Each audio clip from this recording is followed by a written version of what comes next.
২০২৪ সালের জুলাই মাসে ছাত্র ও জনতার অংশগ্রহণে সারা দেশে ফ্যাসিস্ট আওয়ামী লীগ সরকারের অমানবিক নির্যাতনের বিরুদ্ধে গড়ে ওঠা দুর্বার গণ আন্দোলনে আহত ও নিহতদের স্মরণে আলোচনা ও দোয়া মাহফিল অনুষ্ঠিত হয়েছে।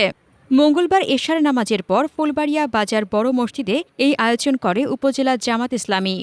ফুলবাড়িয়া প্রতিনিধি মোহাম্মদ শফিকুল ইসলামের প্রতিবেদনে থাকছে বিস্তারিত।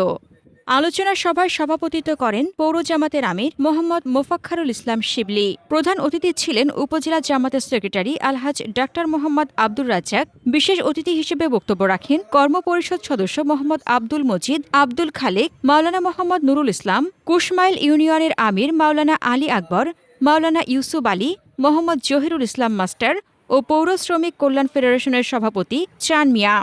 অনুষ্ঠানটি সঞ্চালনা করেন পৌর জামাতের সাধারণ সম্পাদক মোহাম্মদ মনোয়ার হোসেন। বক্তারা বলেন, ফ্যাসিস্ট সরকারের নিষ্ঠুর নির্যাতনের বিরুদ্ধে ছাত্র জনতা যে গণ অভ্যুত্থান গড়ে তুলেছিল, সেখানে আবু সাইদ ও মুগ্ধদের মতো শহীদেরা জীবন দিয়ে গেছেন দেশের জন্য, দেশের মানুষের অধিকার প্রতিষ্ঠার জন্য। তাদের ত্যাগ কখনো বৃথা যাবে না। তারা আরও বলেন, আমরা একটি বৈষম্যহীন ন্যায় ও ইনসাফ ভিত্তিক বাংলাদেশ চাই, যেখানে সকল নাগরিকের সমান অধিকার থাকবে। ইনশাআল্লাহ সেই বাংলাদেশ গড়ার সংগ্রাম আমরা চালিয়ে যাব।